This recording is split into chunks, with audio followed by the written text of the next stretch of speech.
안녕하세요, 김시안입니다. 너무 오랜만에 돌아왔죠. 그 사이에 엄청 많은 일들이 있었어요. 드디어 연락이 자주 되지 않았던 저희 아들이 대학을 붙었습니다. 한국예술종합학교의 피아노과에 합격을 해가지고 너무나 많은 축하를 지금도 받고 있답니다.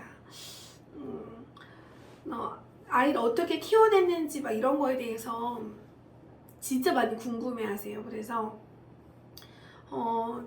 진영이가 뭐 학교를 잘 간 것도 있지만 제가 학원을 또 20년 정도 했었잖아요. 그래서 학원을 하면서 정말 많은 아이들을 뭐 서울대도 보내고 고려대도 보내고 좋은 학교에도 또 되게 많이 보냈거든요. 그랬더니 이제 요즘에 정말 많이 듣는 질문이 뭐 아이들이 공부할 때 3살 때 뭐 시켰어요? 뭐 4살 때 뭐 시켰어요? 피아노 몇 살부터 했어요? 뭐 공부 언제부터 했어요? 막 이런 거 되게 많이 물어보시거든요. 그래서 그러면 성공하는 아이로 키우려면 가장 필요한 게 무엇이었을까를 딱 정말 많은데 그 중에 딱 한 가지만 고르라고 하면 계획적인 하루하루를 보내게끔 했던 게 아닐까라는 생각이 들어요. 5살이야. 5살에 이제 한글을 막 배워요. 6살쯤 되면은 막 간단한 문장도 쓰고 일기도 쓰고 그림 일기도 쓰고 막 이래요. 근데 사실은 5살에서 한 2, 3학년까지 배우는 그 내용이 엄청 심오하거나 엄청 내용이 뭐 복잡하거나 이런 건 아니거든요. 그래서 그때 뭐 한글을 먼저 알고 늦게 알고 이런 차이가 있어서 누가 좀 더 똑똑해 보이고 안 똑똑해 보이고 물론 이럴 수는 있지만 결론적으로 그때 공부하는 내용이 엄청 많지는 않더라. 그러면 그때는 그 내용 같은 경우는 사실은 딱 맘 잡고 공부하면 몇 달이면 뭐 몇 년치든 선행할 수도 있고 복습할 수도 있고 이런 내용들이잖아요. 그런데 가장 중요한 거는 그런 내용적인 공부를 배우는 것보다 5살이고 6살이고 공부든 운동이든 무언가를 시작했었을 때 오늘 할 아침에 일어나서 저녁에 잘 때까지 계획을 구상해갖고 하루를 보내는 훈련들을 하는 게 되게 중요하지 않나라는 생각이 들어요. 그러니까 다시 정리하면 이거예요. 계획적인 삶을 살 수 있는 훈련을 어려서부터 시켜주는 것이 아이의 성공에 있어서 정말 중요하다. 이게 이제 결론인 거죠. 제가 오늘 뭘 가지고 왔냐면 노트예요. 일하는 문화. 제가 이제 지금은 보험 일을 하고 있잖아요. 전체 수석 팀장으로서 많은 팀원들을 관리를 해야 돼요. 아침 출근부터 저녁 귀정, 하루 활동을 하고 잠깐 들어와서 잠깐 뭐 그 다음날에 스케줄 잡는 걸 귀점이라고 하거든요.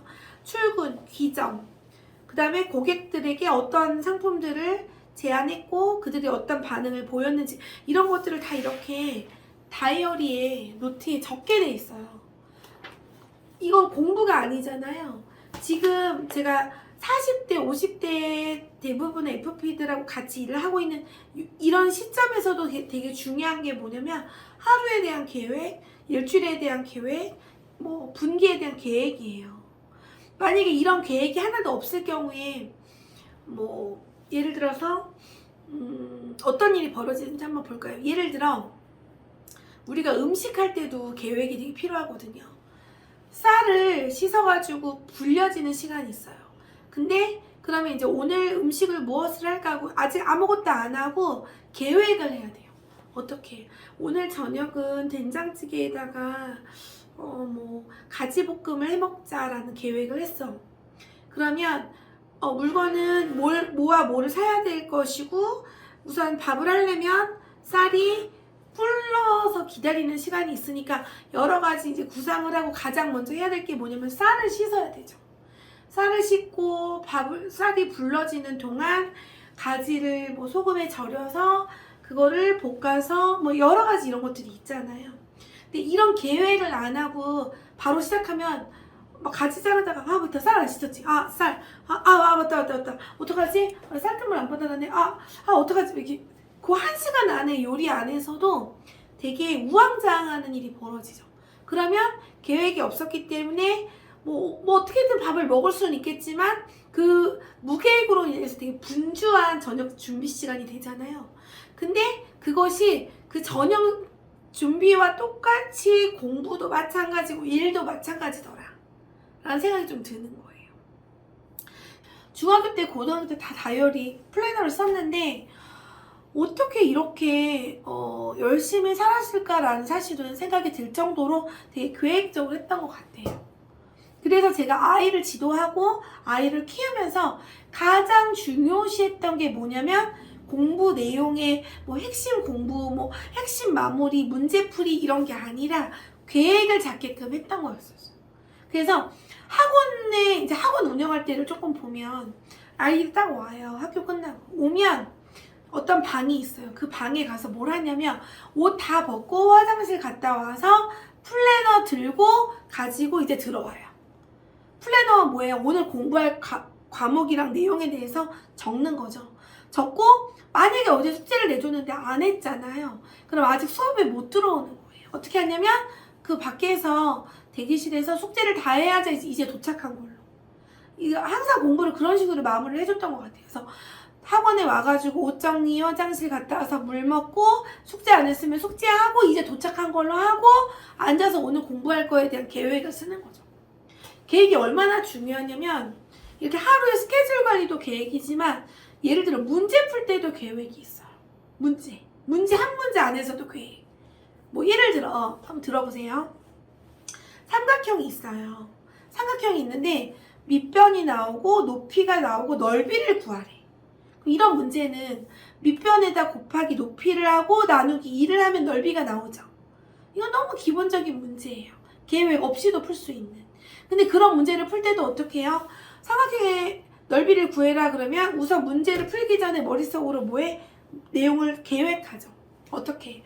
삼각형의 넓이는 밑변 곱하기 높이에다가 평행사변형 구하는 넓이의 반이 삼각형이니까 반드시 평행사변형 넓이에 나누기 2를 해야 하는 구조로 되어 있어서 나누기를 까먹지 말아야지 생각을 한단 말이에요.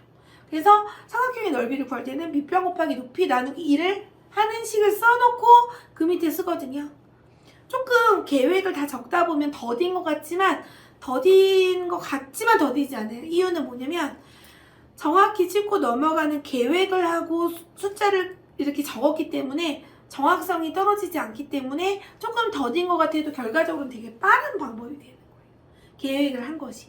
예를 들어 삼각형에서 좀 응용을 나가서 밑변 곱하기 높이 나누기 2를 하면 삼각형의 넓이가 나오는데 이번에는 밑변은 나와 있고 높이가 안 나와 있는 거야.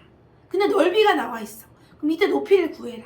그럼 어떻게 해요? 머릿속에서 또 구상하는 거예요. 계획을 세우는 거야. 나는 밑변 곱하기 높이 나누기 2는 넓이라는 삼각형의 넓이라는 식을 기억하고 이 문제는 모르는 높이를 네모라고 해서 밑변 곱하기 네모 나누기 2는 이 넓이가 나왔구나 하는 기본식을 써놓고 이렇게 놓고 식을 거꾸로 그 네모를 찾아가는 과정이니까 나누기 2 했던 건 다시 곱하고 곱했던 밑변은 다시 나눠서 높이를 구해야 되겠다고 머릿속에서 구상을 하죠. 그 구상을 일목요연하게 정리한 다음에 문제를 풀면 계획을 해갖고 움직였기 때문에 실수가 없어요. 정리하면 작은 문제 하나를 풀 때도 밥을 할 때도 뭐 공부를 할 때도 결과적으로 뭐 이 내용 파악 중요하지 않다.